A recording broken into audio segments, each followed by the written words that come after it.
আসসালামু আলাইকুম বন্ধুরা, আপনারা সবাই কেমন আছেন? আমি আলহামদুলিল্লাহ ভালো আছি। আজকে চলে যাচ্ছি আমার খুবই পছন্দের একটি জায়গা, আর সেটা হচ্ছে নদীর পাড়। আমার বাড়ি থেকে নদী তেমন একটা দূরে না, তাই ভাবলাম আজকে বিকেলে আমি আর আমার ছোট্ট মেয়েটা দুজনে মিলে একটু ঘুরতে যাব। তো যেই ভাবা সেই কাজ, চলে এলাম নদীর পাড়ে। আমাদের মা মেয়ের সুন্দর একটা মুহূর্ত আপনাদের সাথেও শেয়ার করলাম। এই যে দেখুন, আমরা চলে এসেছি নদীর একেবারেই কিনারে, আর নদীতে অনেক ঢেউ ছিল। এখানে এসে আমার মেয়েটা অনেক খুশি হয়েছে।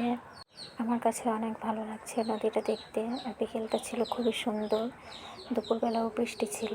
আর বিকেলে যে রোদটা, সেই রোদটা খুবই স্নিগ্ধ একটা রোদ, খুবই মিষ্টি, খুবই ভালো লাগছে। পরিবেশটা অনেক সুন্দর দেখাচ্ছে। যারা শহরে থাকে তারা গ্রামের এই এত সুন্দর একটা দৃশ্য কখনোই উপভোগ করতে পারে না। নদীর সুন্দর এই মনোরম দৃশ্যটি আপনাদের সামনে তুলে ধরলাম। আপনারা যারা আমার ভিডিওটি দেখবেন তারা অবশ্যই আমার ভিডিওতে একটি লাইক দিবেন, আর যদি ভালো লাগে আমার চ্যানেলটাকে সাবস্ক্রাইব করে দিবেন। পরবর্তী ভিডিও পেতে আমাদের পাশেই থাকুন। আল্লাহ হাফেজ।